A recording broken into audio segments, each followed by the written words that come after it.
ನೆಬಲೈಸೇಷನ್ ಬಳಸಿದ್ರೆ ಒಂದು ಸತಿ ಬಳಸಿದ್ರೆ ಮತ್ತೆ ಮತ್ತೆ ಬಳಸಬೇಕಾಗುತ್ತೆ ಅಂತ ಹೇಳಿ ಕೆಲವರು ಪೋಷಕರು ಬಳಸಲ್ಲ.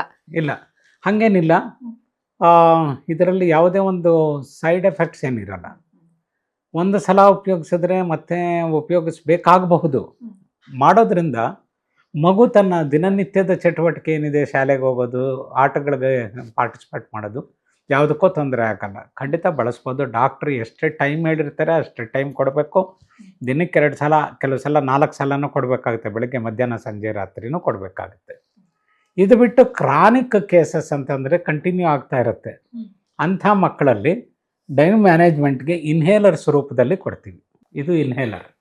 ಇದನ್ನು ಪ್ರೆಸ್ ಮಾಡಿದ್ರೆ ಔಷಧಿ ಬರುತ್ತೆ.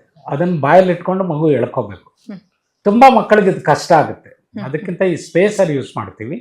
ಈ ಸ್ಪೇಸರ್ ಒಳಗಡೆ ಈ ಇನ್ಹೇಲರ್ನ ಹಾಕಿ ಇದನ್ನು ಪ್ರೆಸ್ ಮಾಡ್ತೀವಿ. ಇವಾಗ ಇದರೆಲ್ಲ ಔಷಧಿ ಬಂತು ಸ್ಟೀಮ್ ರೂಪದಲ್ಲಿ. ಮಗು ಬಾಯಲ್ಲಿಟ್ಟು ಎಳ್ಕೊಳಕ್ಕೆ ಹೇಳ್ಬೇಕು. ಇಲ್ಲಿ ವ್ಯಾಲ್ವ್ ಇರುತ್ತೆ, ಮಗು ಉಸಿರಾಡುತ್ತೆ ಅಂತ. ಹಂಗೆ ಉಸಿರಾಡೋದ್ರಿಂದ ಆ ಔಷಧಿ ಎದೆ ಒಳಗಡೆ ಹೋಗಿ ತುಂಬ ಎಫೆಕ್ಟಿವ್ ಆಗಿರುತ್ತೆ. ಸೊ ನೆಬಲೈಸರ್ಸು, ಇನ್ಹೇಲರ್ಸು ತುಂಬ ಉಪಯೋಗಕಾರಿ. ಈಗಿನ ಕಾಲದಲ್ಲಿ ಎಷ್ಟೋ ಪೇಷಂಟ್ಸ್ಗೆ ಓರಲ್ ಔಷಧಿನೂ ಕೊಡಲ್ಲ, ಇಂಜೆಕ್ಟಬಲ್ಸು ಬೇಕಾಗಿರಲ್ಲ. ಇದರಲ್ಲೇ ವಾಸಿ ಆಗ್ತಾ ಬರುತ್ತೆ.